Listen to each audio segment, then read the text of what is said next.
everyone. My name is Taylor Ann Washburn. I am here on campus at the University of Missouri in Columbia.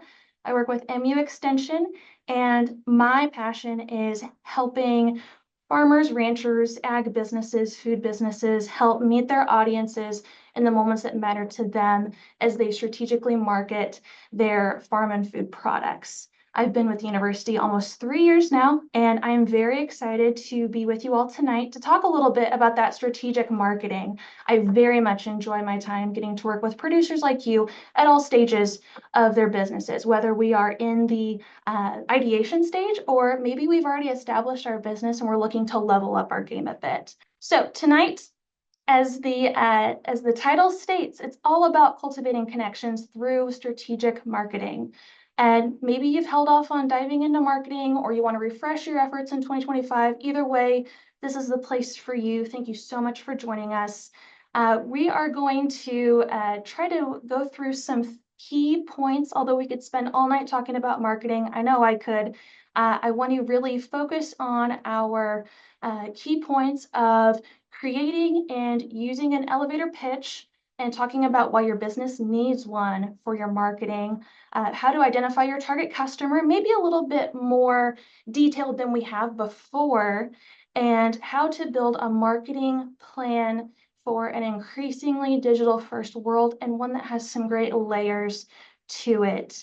And these are all very important as we prepare a solid marketing foundation.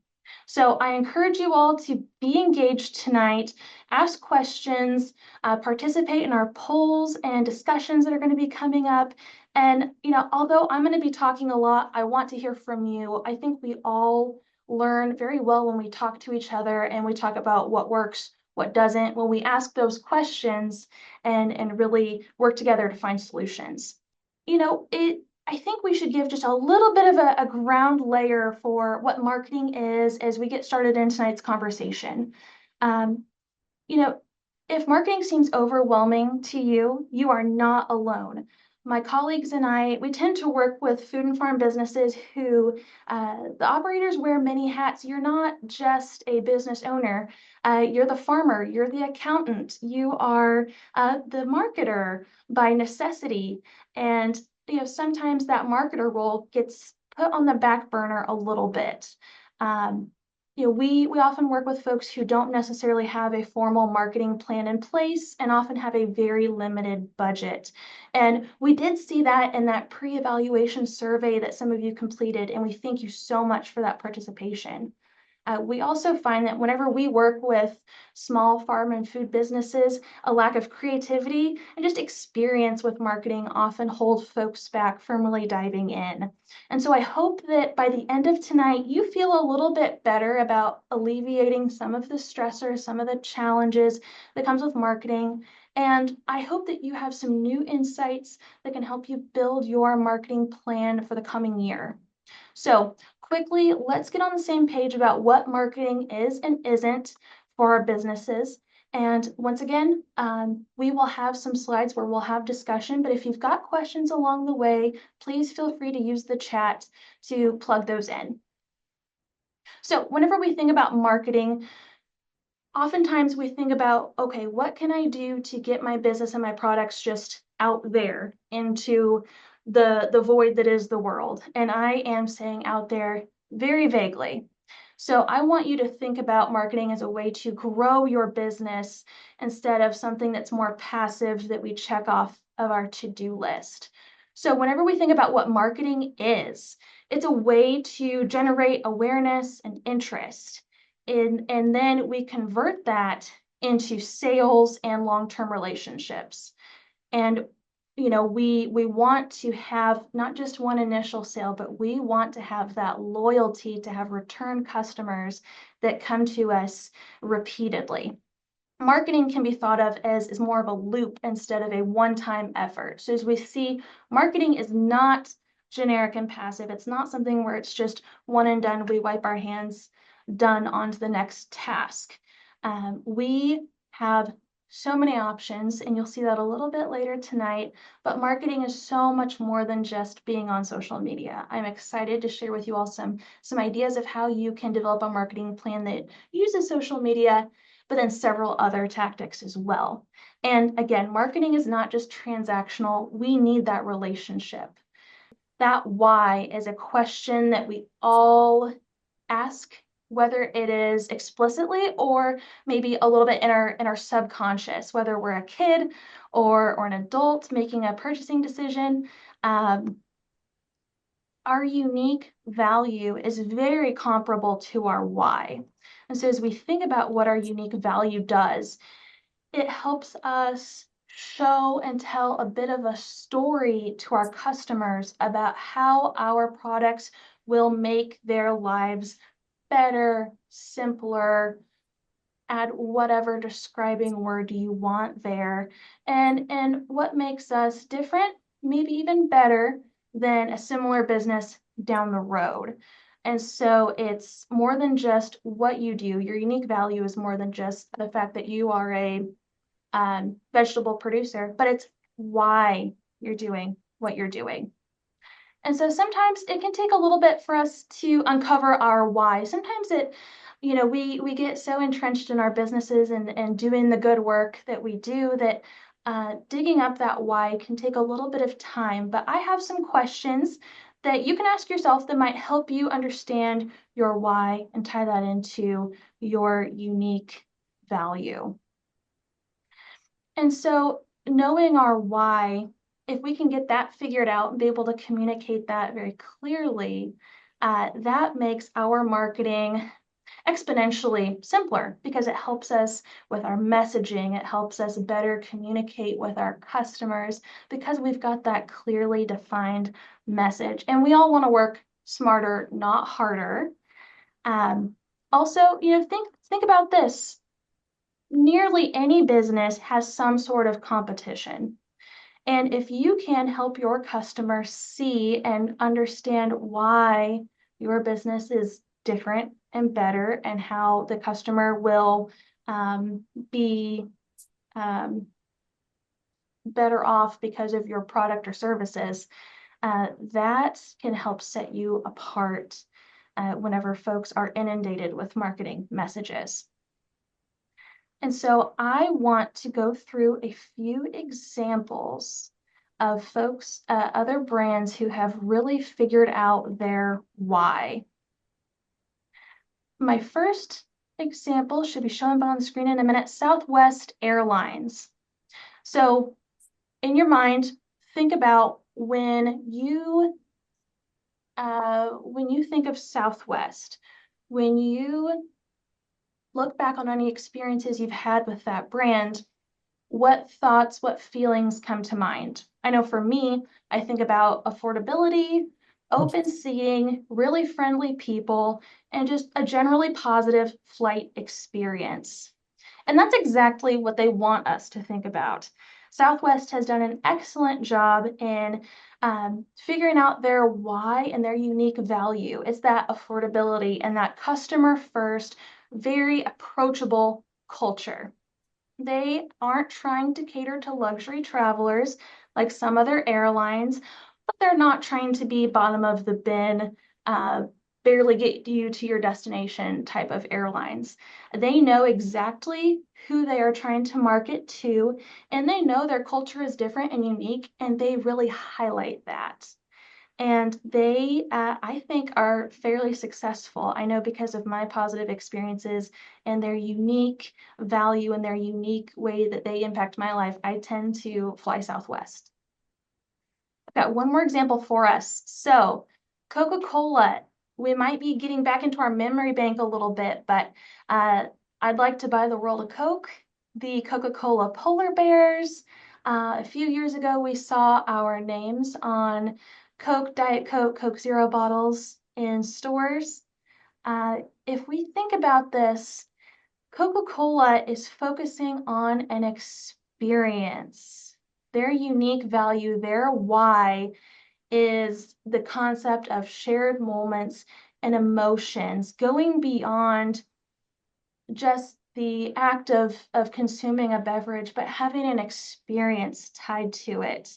And they have created a whole community. They aren't necessarily trying to target the same customers as Pepsi or even Olipop or Poppy, some of those more probiotic sodas, Coca-Cola has a very specific person in mind who cares about certain things.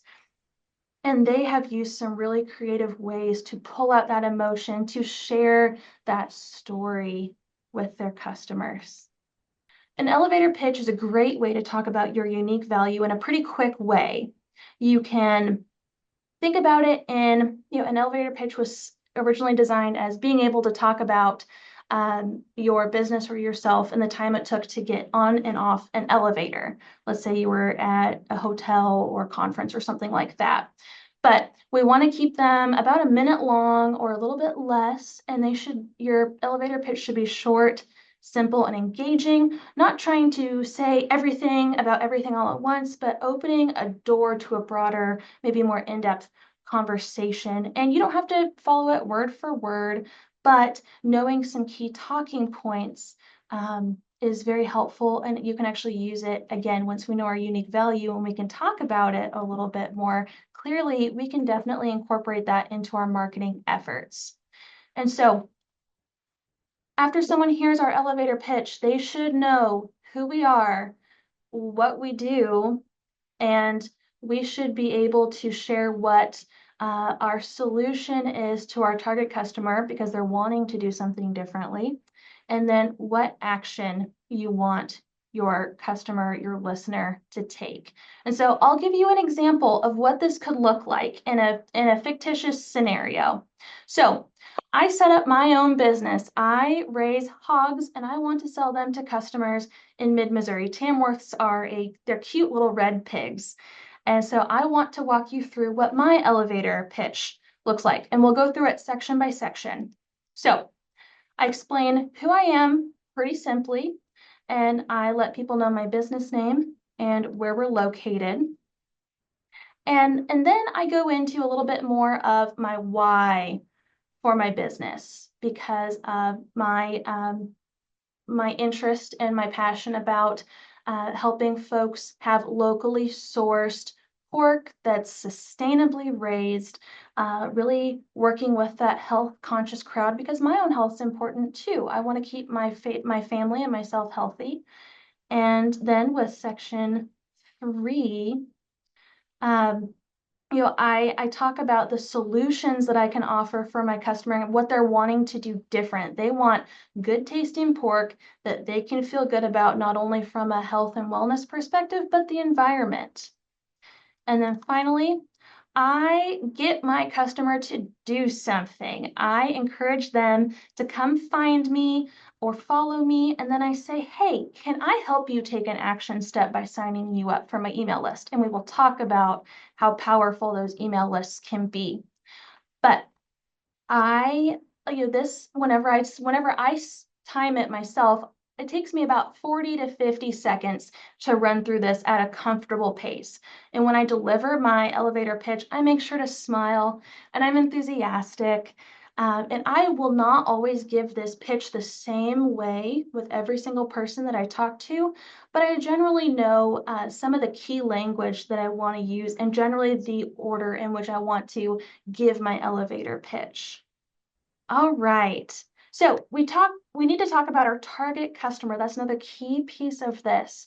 And so for the folks who completed the survey before tonight's session, a lot of you noted that you are familiar with your target customer. You can identify them.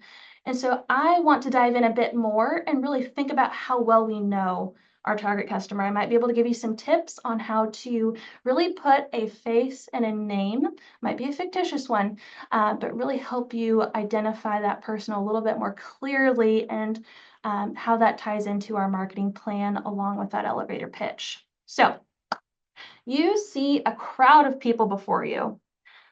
Think about trying to effectively reach and sell your product or your service to everyone in that photo. I don't know about you all, but I think that would be incredibly difficult to do. And even Southwest, Coca-Cola, those folks that we just talked about in our last section, they're not trying to market to every single person in that photo. Even toilet paper brands, even your Cottonelle's, Angel Softs, they are not trying to market to the same person And you shouldn't be either. I can't take credit for this quote, but somebody very wise once said, if you are trying to reach everyone with your marketing, you're probably not really reaching anyone effectively. And I would have to agree with that. And folks that I talk to who have really dialed in on their target customer will tell you the same thing. And it's helpful to know exactly, again, that fictitious face and name, but really knowing who we're talking to. Once we know who they are, figuring out how we reach them can be a lot easier, and we can be more efficient with our time and our resources. And so to set the stage of what a target audience is and a target customer, let's say that they are a group of individuals. For a target audience. Target customer is one person in that group who is likely to be interested in and willing to purchase our product. So if you already have a customer base, let's say your business is a bit established, you have some tools already at your disposal to help you figure out who your target customer is. And even if you don't already have a solid customer base, maybe you're getting started, there are some things that you can do to help gather some intel. So let's walk through those. You could use things like your social media analytics, your Facebook Business Suite is a great place to get some insights on the demographics of followers of your page. You can also conduct brief customer surveys or gather feedback after customers make a purchase. Depending on how you collect sales, you can glean some data there, or if you have a website, you can get some really good demographic information from your website traffic. And for those who might be a new business or have a small customer base, or even if you've already got an established one, you can always take these tips too.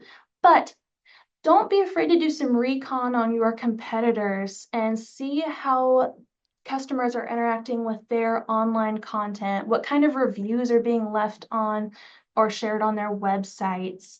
You can also use some market research tools online that are free. A lot of our marketing tools like SEMrush.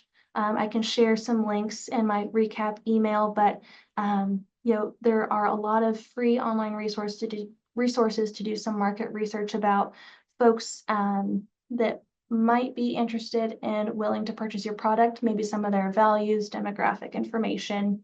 And finally, sometimes if we're just getting started, really thinking about, okay, who isn't our customer? Who are we absolutely not trying to market our products or services to? And then building up after we've outlined some exclusions. Once we've set the parameter, the box around who our customer is, getting out all the what they aren't, what maybe some things that aren't important to them, what they don't care about. Once we have that box, we can start to fill that in. So let's talk about another tool. It's free. It's through University of Missouri Extension. Intel for Ag is an online tool that it's got several things going on for it, but one piece that I want to highlight is the market intelligence report. You can actually pinpoint a spot on the map anywhere in Missouri. Maybe it's where your business is, where your farm is, and you can generate a pretty detailed report. I've got some screenshots here that show a lot of information about that area's population, demographics, some market avenues like farmers markets. And then there are some really cool demand estimates and food preferences. We've got some survey data, and that isn't inclusive of every single fruit, veggie, animal protein choice out there, but there are a lot of products that we can gather up some annual consumption and food preferences. And as you are looking at these places to get information, it might be a little bit overwhelming to think about, okay, what do I really need to know and jot down and retain about my target customer? As I'm thinking of who I'm trying to market my products to, what do I need to know about them? So our end goal is to be able to visualize this person, to be able to think of our target customer in a human sense. And so we have this handy little graphic from Adzuma to really help us figure out, okay, what are some key pieces of information that we should collect? Things like an age range, that's completely okay. If you don't feel like I want to pinpoint a specific age for my target customer, maybe you say, hey, my target customer is a female in their 30s. That is okay. I feel like a lot of producers get hung up and I need a very specific age for my target customer. Don't let that hold you back from completing that profile. In addition to some of those demographics, on the left side of that graphic, you're going to see some more things that are related to their interests, values, challenges. And if you can't find this explicitly, maybe this is something that you can infer a bit. Maybe you can talk to some folks who might be in your target customer range and ask them. Again, this is where the surveys, collecting some feedback might be a good opportunity to get a little bit more intel on this left side of the graphic. It's also okay to make some educated assumptions and think about those values, challenges, goals, likes and dislikes in relation to your business. So I know I've thrown a lot at you. You've got a lot of information and a lot of ways to collect it. So let's see how we can weave all of this into a profile. So I like to use this thought process. It helps me kind of work through putting a target customer profile together. And if you don't have one yet, this might be a great way for you to start. Or if you've already got a target customer profile, maybe this helps you walk through possibly refining it. So I gather up my demographics and I think about what I know, that age, maybe a location, maybe I'm targeting my local area, or maybe I am trying to break into the market in the nearest metro area. I think about why someone might be purchasing my product, what their values are, and for fun, I like to give them a name and find a stock photo, because if I can visualize someone, it really helps me personally. And then I think about what wins my business or my product creates. This is where I really draw in that piece of their likes, their goals. And then I talk about what problem or problems, by knowing the challenge that my customer might face or dislikes. That's a great way to think about how you can solve those problems. And then finally, let's think about what solutions we can offer, what we can help them accomplish. And this is a great place to pull in a little bit of your elevator pitch because you've already thought through the solution piece. So this is how everything's kind of layering together. Now, once I have thought through this, I tend to iterate a few times. Sometimes it's helpful to set this aside and come back to it later. But I will show you a target customer that I've developed for my business that we talked about with my elevator pitch. My target customer is sustainable Sarah. You can see I've outlined some demographics that help me understand who Sarah is, maybe what she's looking for, and then again, going through those wins, what problems Sarah has, and then the accomplishments, what I can offer in terms of solutions. With a profile like this, can you envision Sarah approaching you at a farmer's market or a retail location? You know, I like to think for myself with my target customer profile, can I kind of know in my head what questions she might ask or things that she might care about, or maybe how I could design my marketing content in a way that's really going to resonate with her. And so if I can do that, then that means I've got a pretty robust profile. And really the goal of all of this is to feel like we know our customer so well that we can assign a stock photo to them. Or, you know, if you've got a real an actual target customer that you can envision, you know, that's a great, like maybe you already have a customer named Sarah. You can base a target customer on someone who already exists. They don't have to be completely plucked out of the blue. But having a profile like this can help us market more effectively because we already have an idea of what that customer cares about, wants, and how we can offer that solution. I want to give just a little bit of insight in today's consumers. There are folks like Google, Forbes, Nielsen, Resonate, some marketing firms that have identified some trends for 2025, and this might be helpful as you think about building out that target customer profile. So we are seeing a continued trend towards anti-advertising. Consumers, especially on the younger side, are tired of being constantly sold to. They want authenticity and transparency. They are much more inclined to engage with brands that don't feel overly salesy. And something that I think we can all agree with, our attention spans are getting shorter.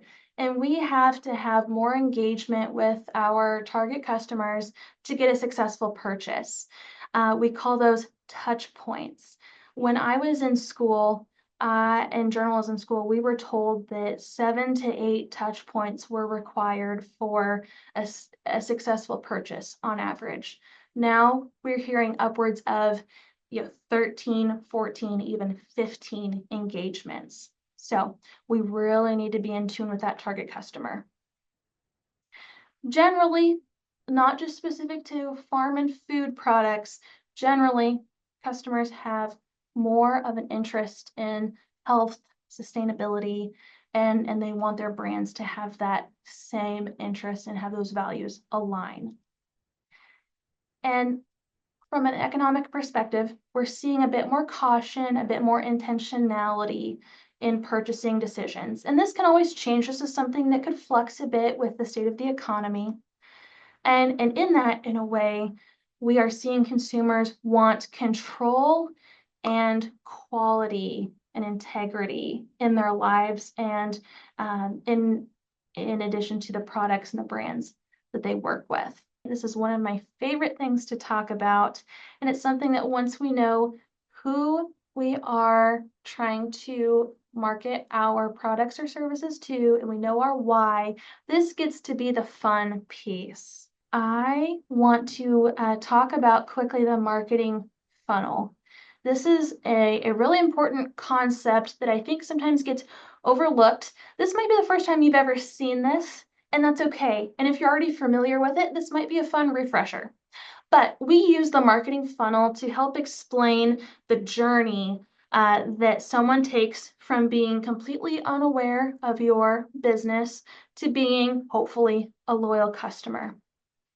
And so we have 4 stages that you can see in that funnel, and they are awareness, consideration, conversion, and loyalty.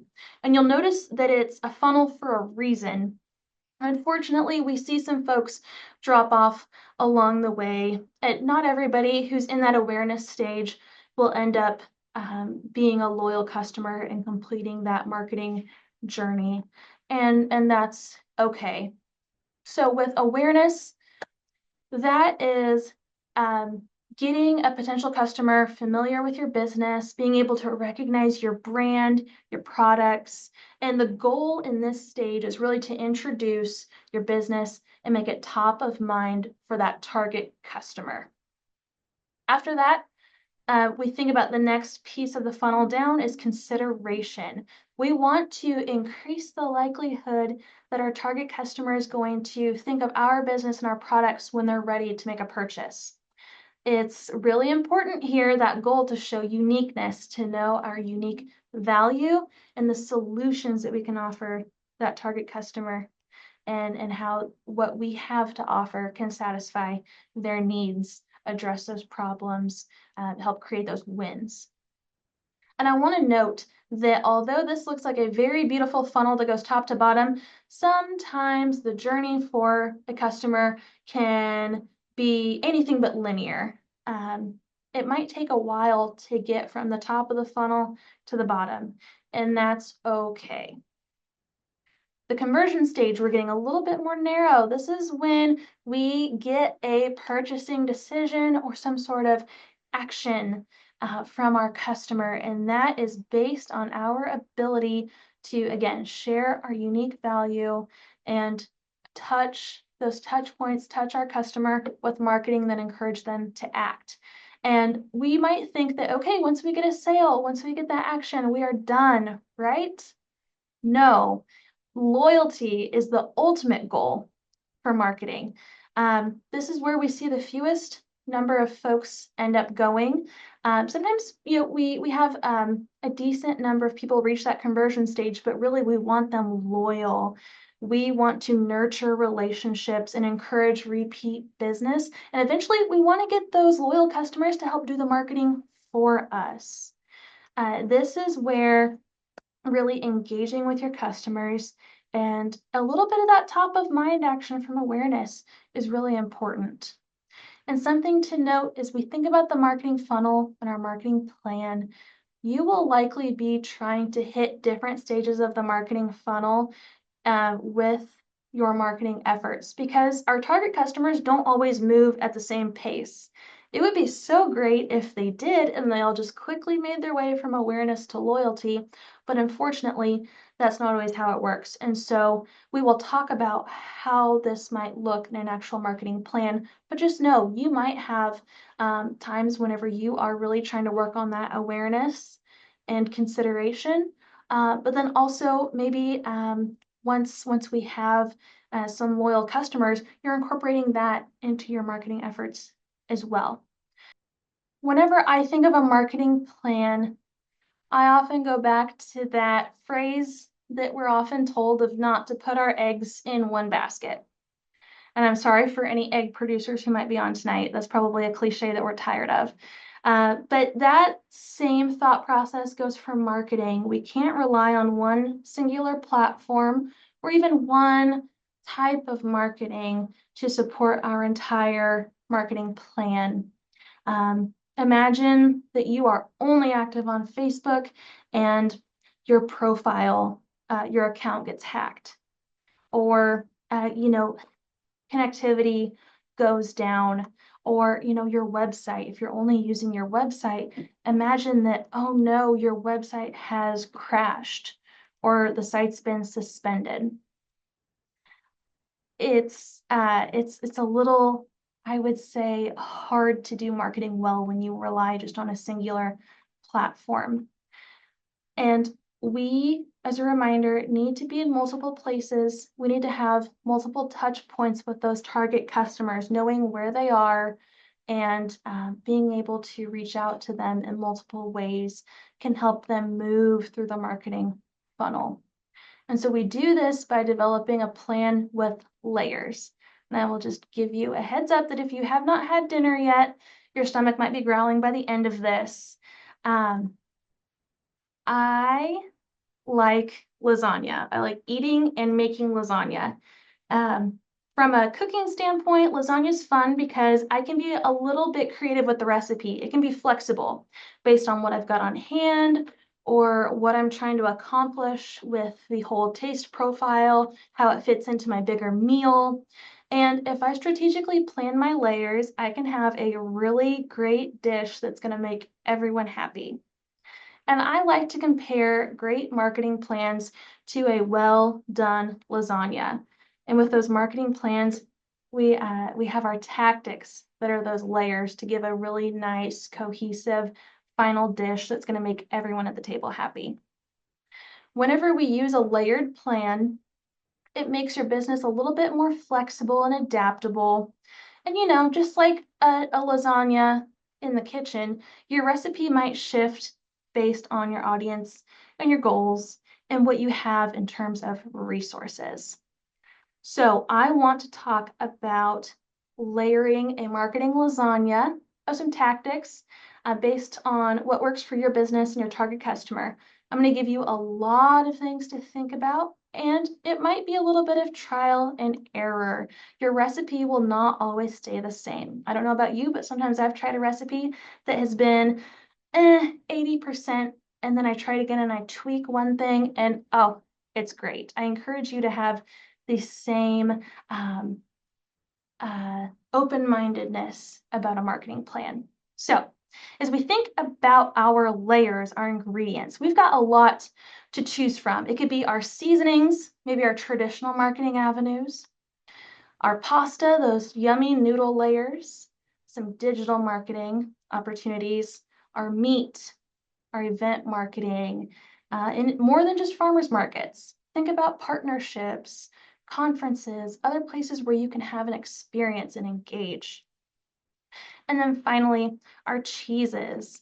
Um, I've broken these up into some major categories. This is obviously not all of the opportunities available to us.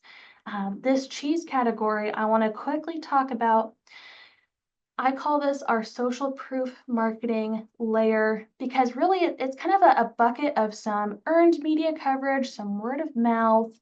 Basically, as humans, we have this desire to, and this inclination to look to others for cues on what we should do, what we should buy, how to behave. We call that social proof. And so our cheese layer, I like to think of as our social proof marketing bucket. And there are a few things there. Again, not all inclusive, but these are some ideas to get you started. It might be helpful if we see what a marketing lasagna could look like putting some of these layers together. Let's get through an example and then I will be happy to answer some questions. Once again, I'm going to use my fictitious business of me selling hogs, and I will walk you through what my marketing lasagna could look like. So I am just getting started. I have done the work to figure out my target customer and work on my elevator pitch, but I'm just getting my business off the ground and I've got limited time and resources to dedicate to marketing. And my lasagna looks a little bit simple. That's just fine.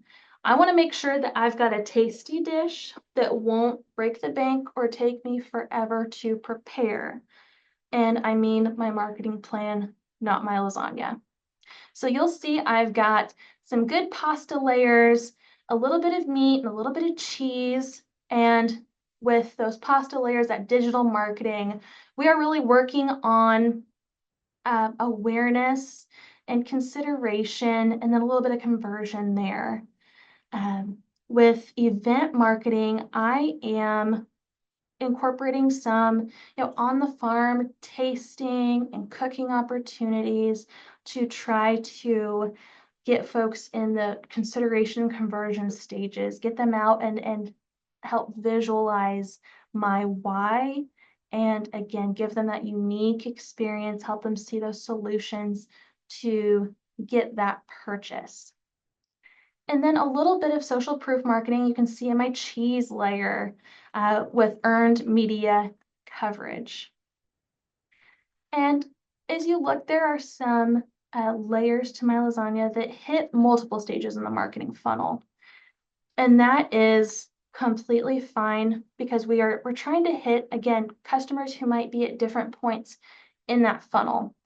So with that awareness, getting back to some questions that folks had earlier,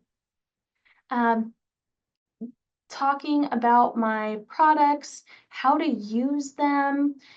Maybe I'm not directly saying, hey, go to my website and order something right now.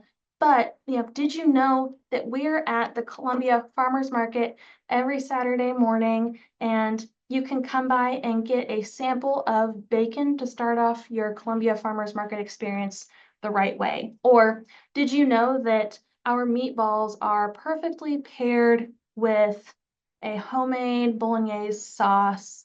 Giving folks examples without being overly advertising, and then working with, against that earned media, helping somebody else be equipped to tell your story and generate that awareness in maybe a way where you aren't necessarily driving, but having a local reporter, or if you have a really unique business story. I know sometimes there are people who are looking for kind of that slice of life beat, we call it in journalism, but really looking for stories about unique businesses or unique stories. Can you build a relationship with somebody, maybe a student reporter or someone in your local news office, maybe somebody that you see at a local community event and share a story about your business. And then maybe they dive a bit further and produce an article or do a short video. So there are some ideas there. Now, as we think about this, my lasagna is not going to look like this forever. My recipe is probably going to shift in a little bit based on my growth as a business and my resources, my time, my ability to monetarily invest in my marketing. Okay, maybe it'll help if we see what a new recipe could look like. Let's get into that example. So my lasagna is a whole lot fuller. My business has grown a bit. I've got more effort, more resources that I can dedicate to marketing. And so I've updated my recipe. And I know this is a lot. I will walk you through what some of those changes are.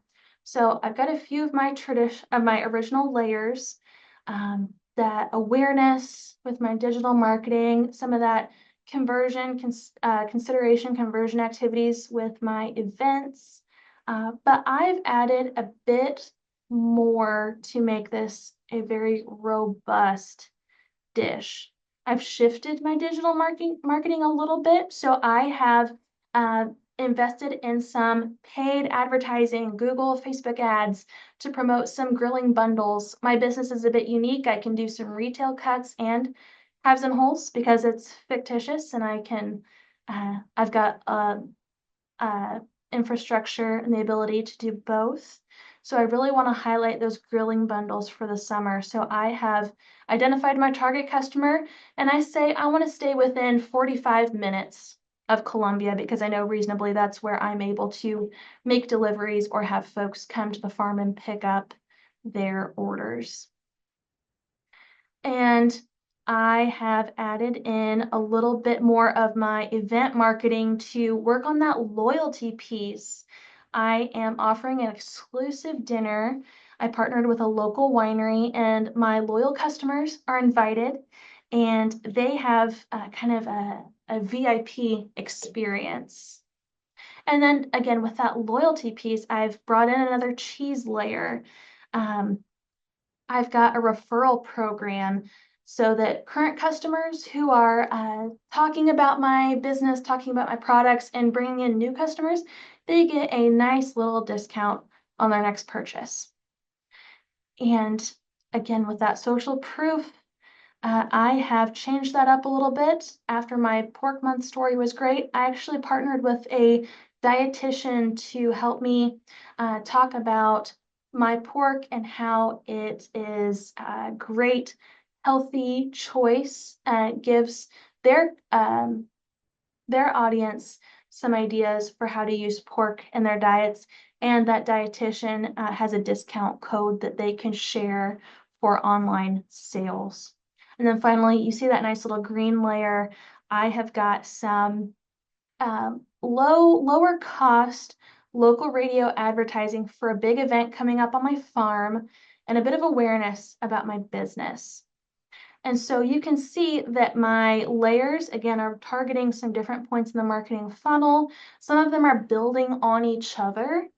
And once again, my plan is not going to stay the same for the end of time. It will likely shift again, but I would say give yourself at least a few months with one plan. I worry that sometimes we don't see results right away, and then we move on to the next thing, or we think, hey, this doesn't work. I would say give a little bit of grace and a little bit of patience to see some of these activities through. But again, this is just one example of what this could look like for a business. So email. I think email tends to be forgotten or set to the side. It can be very powerful for value-added businesses when it's done well. So even though our inboxes, I know mine, can be flooded with messages, being thoughtful and strategic can be a great way to connect with our customers and really work on that conversion and that loyalty. It's as we get a little bit lower in the marketing funnel, I see email being very effective. I would say a really important piece about email marketing to do it well is to cultivate and to maintain your email list. Having a strategy of how we get those emails is very important. Maybe you can add a button or a link on your website where people can sign up for your newsletter and maybe they receive a discount or maybe they get access to a guide with recipes or something else that adds a little bit of value for them exchanging their email address. I will say I've got a customer or a client that I've worked with who has a really great guide to buying a half hog. And it kind of walks through how to fill out a cut sheet, what questions to ask, and you can download it after you sign up for the newsletter. Some other ways that you can collect email addresses at farmers markets, events. You can also use social media to help generate that list.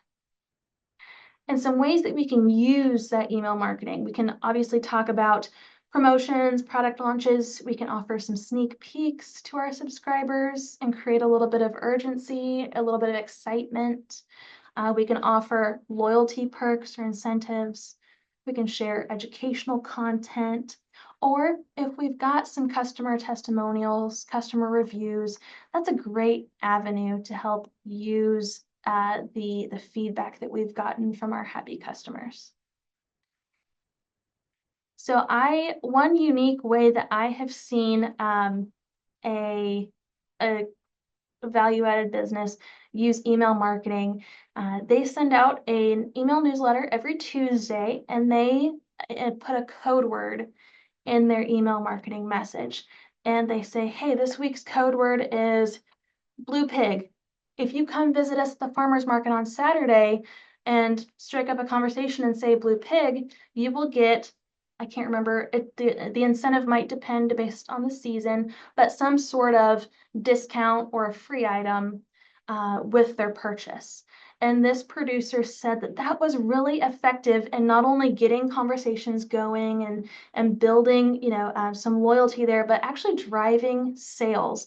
People start to look forward to figuring out what the code word is, and sometimes they get a little bit silly in how they incorporate it into those conversations.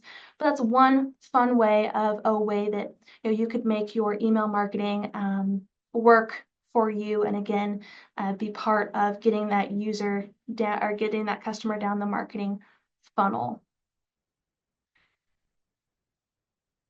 And then social media, I think social media is very low barrier. A lot of us are familiar, whether we have a presence or not. But I would say when we are thinking about social media, we need to be strategic and not just haphazardly posting some content and hoping for the best.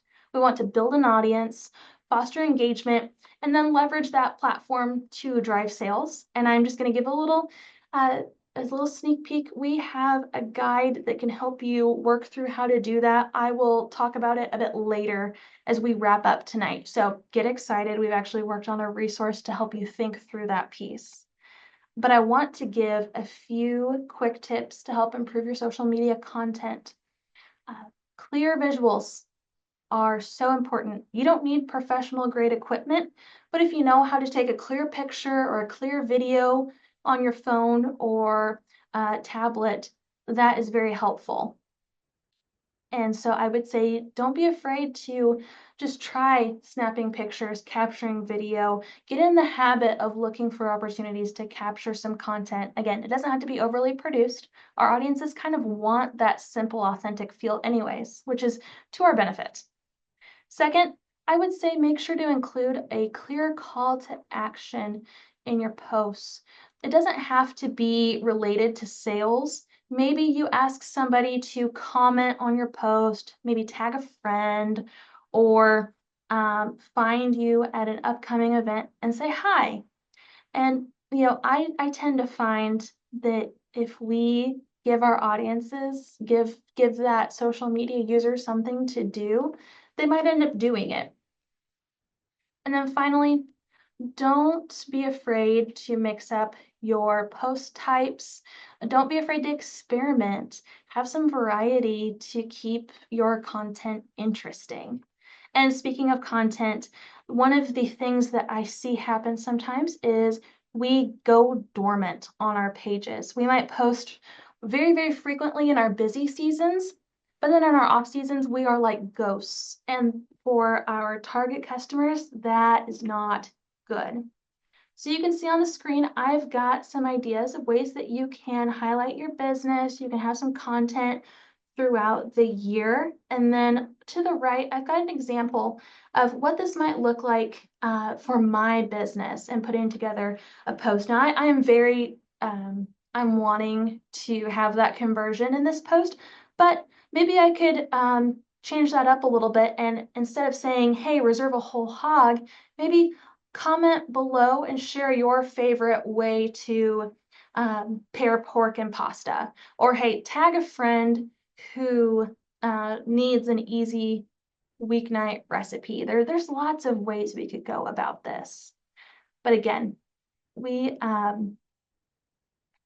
have a lot of opportunity to use social media as one of those pieces in our marketing lasagna. And finally, we will talk briefly about paid advertising.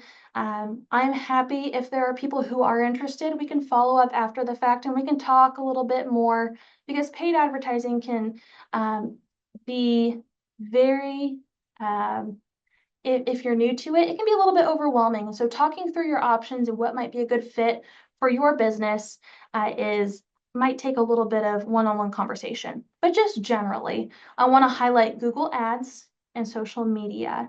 Both we can have a huge potential of viewers and some affordability. It doesn't have to break the bank, and we can set budgets that work for our business. You can see in the bottom left, we want to make sure that the financial investment makes sense.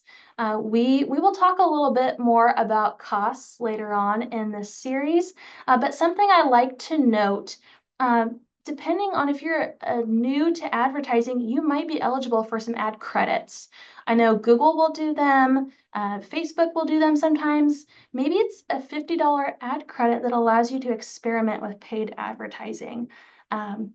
That's something to just keep an eye on your inbox or your notifications, and you might see that come through.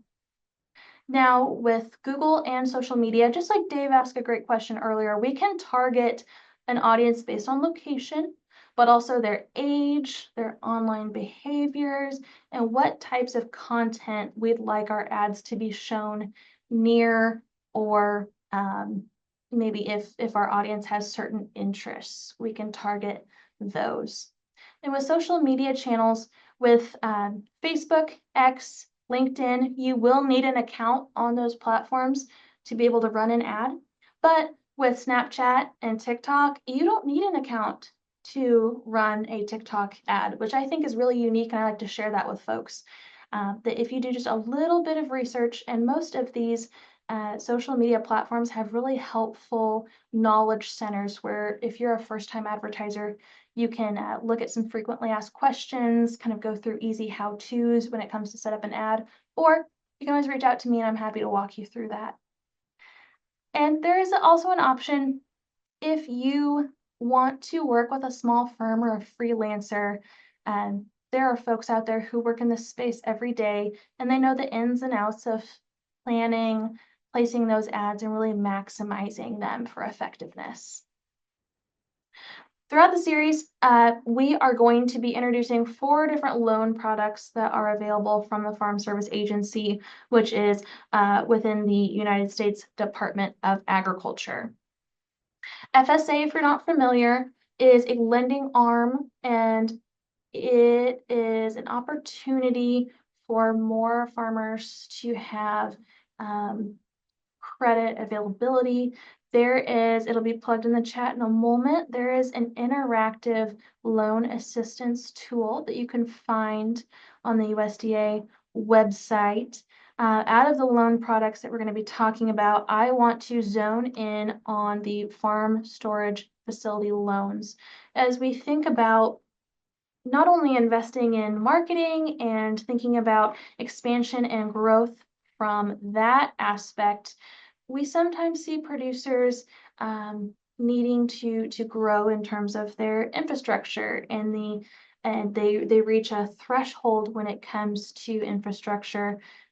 So we like to talk about farm storage facility loans as a way to help finance expenses that occur after harvest. So we think about storage, handling, things that you know can help boost your income and reduce loss. So think about, depending on your business structure, you might need a space to have your products to store, herbs, vegetables, maybe a freezer, depending on your products, or infrastructure to transport your products to a market or to customers. And having up-to-date washing, packing, storage can help everyone, if we think about from a different angle, those government safety standards. But really, these loans are designed for those after harvest activities. Oh, I accidentally zipped backwards instead of forwards. So to qualify for a farm storage facility loan, there's some things that have to happen. You need to grow the commodity, show it a need, identify a need for that storage or for that infrastructure for those post-harvest activities. It's important that you have got an acceptable credit rating. Whenever we talk about showing that need for storage, you can actually work with FSA to do that. And I want to give a quick preface that if you're interested in any of this, the best thing to do is reach out to your local FSA office and we can help connect you if needed. But I do want to give a quick note that I am not an expert, but just trying to present an opportunity.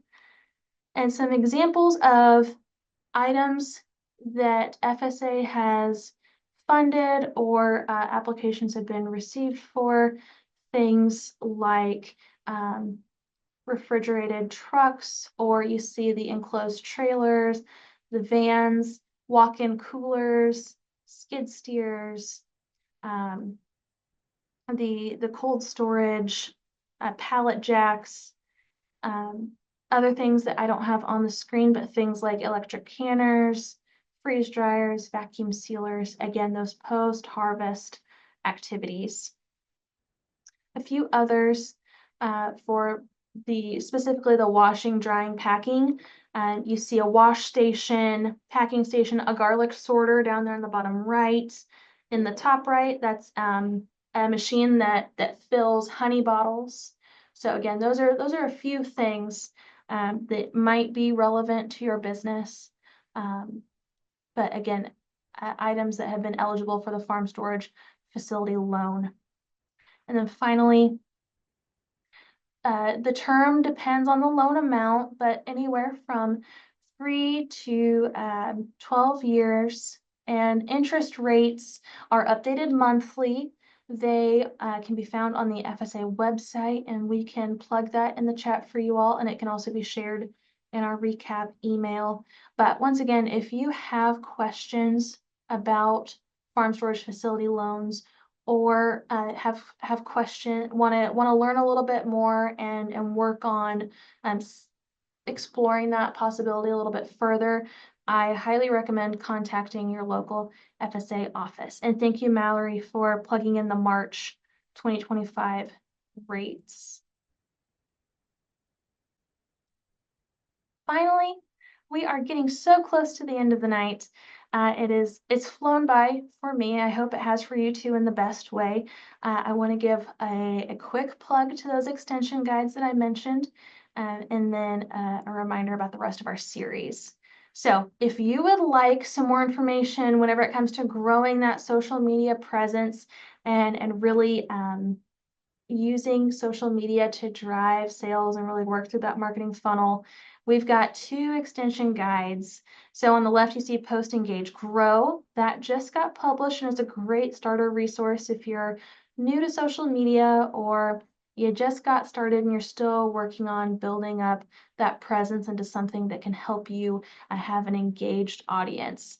We talk through how to find the right platform for your audience, posting frequency, how to build an online following, and then in our Harnessing Social Media to Drive Sales guide, we really talk about that content calendar. We talk about developing content that drives action and how to evaluate post performance. And we give a little bit of a plug into paid advertising